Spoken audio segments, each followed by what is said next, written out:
আসসালামু আলাইকুম ফ্রেন্ডস, আমি জয়া চলে এসেছি আবারও একটা মিনি ব্লগ নিয়ে। এক ফ্রেন্ডের দাদার আজ নিকাহ ছিল, আজকের ব্লগটা তার উপরেই থাকবে। দুলহার গাড়ি এসেই গিয়েছে, তো এবার দুলহাকে গাড়ি থেকে নামিয়ে তাকে নিকাহ স্টেজে নিয়ে যাওয়া হবে। শুরুতেই নিকার ডেট দেখে নিয়েছো তোমরা।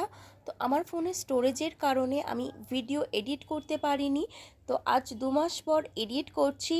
তো ইনশাল্লাহ আজকালের মধ্যে আমি সেটা আপলোডও করতে পারবো। দুলা স্টেজে পৌঁছে গিয়েছে, তার সাথে তার বন্ধু বান্ধবরা বসে তাকে কোম্পানি দিচ্ছে। আর আমি তারই মধ্যে কিছু স্ন্যাক্স খেয়ে নিলাম, কারণ একটু খিদে খিদে পাচ্ছিল। এই সেই স্পেশাল মোমেন্ট যেটার জন্য একটা মেয়ে ওয়েট করে, কিংবা তার ফ্যামিলি বা ছেলে তার ফ্যামিলি সবাই ওয়েট করে।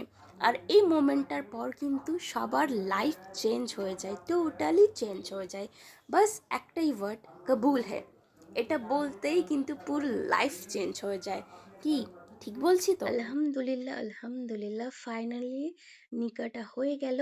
আর হ্যাঁ, সবাই এদের জন্য একটু দোয়া করো যাতে ভালো থাকে, সুস্থ থাকে। আর কমেন্টে মাশাআল্লাহ লিখতে ভুলো না। ইসলামের খুবসুরতি এটাই যে নিকার পারমিশন সবার আগে মেয়ের থেকে নেওয়া হয়, তারপর ছেলের কাছে যাওয়া হয়। তো রীতি অনুযায়ী আগে মেয়ের কাছে পারমিশন নেওয়া হয়েছে, ফের এসেছে ছেলের কাছে। তো এখানে নিকাহ ফাইনালি কমপ্লিট হয়ে গেছে। তারপরে ছেলের বাড়ির লোক মেয়েকে সাজিয়ে দিচ্ছিল, এটাই নাকি নিয়ম, যার যে নিয়ম সে সেটাকেই ফলো করে, সে যাই হোক। তো কিছুক্ষণ দাঁড়িয়ে দেখার পর আমি নিজে চলে এলাম। এসে খাওয়া দাওয়া সেরে আমি আমার বাড়ি চলে এসেছি। তো আজকের মতো এটুকুই, দেখা হচ্ছে অন্য কোনো ভিডিওর সাথে। আল্লাহ হাফিজ।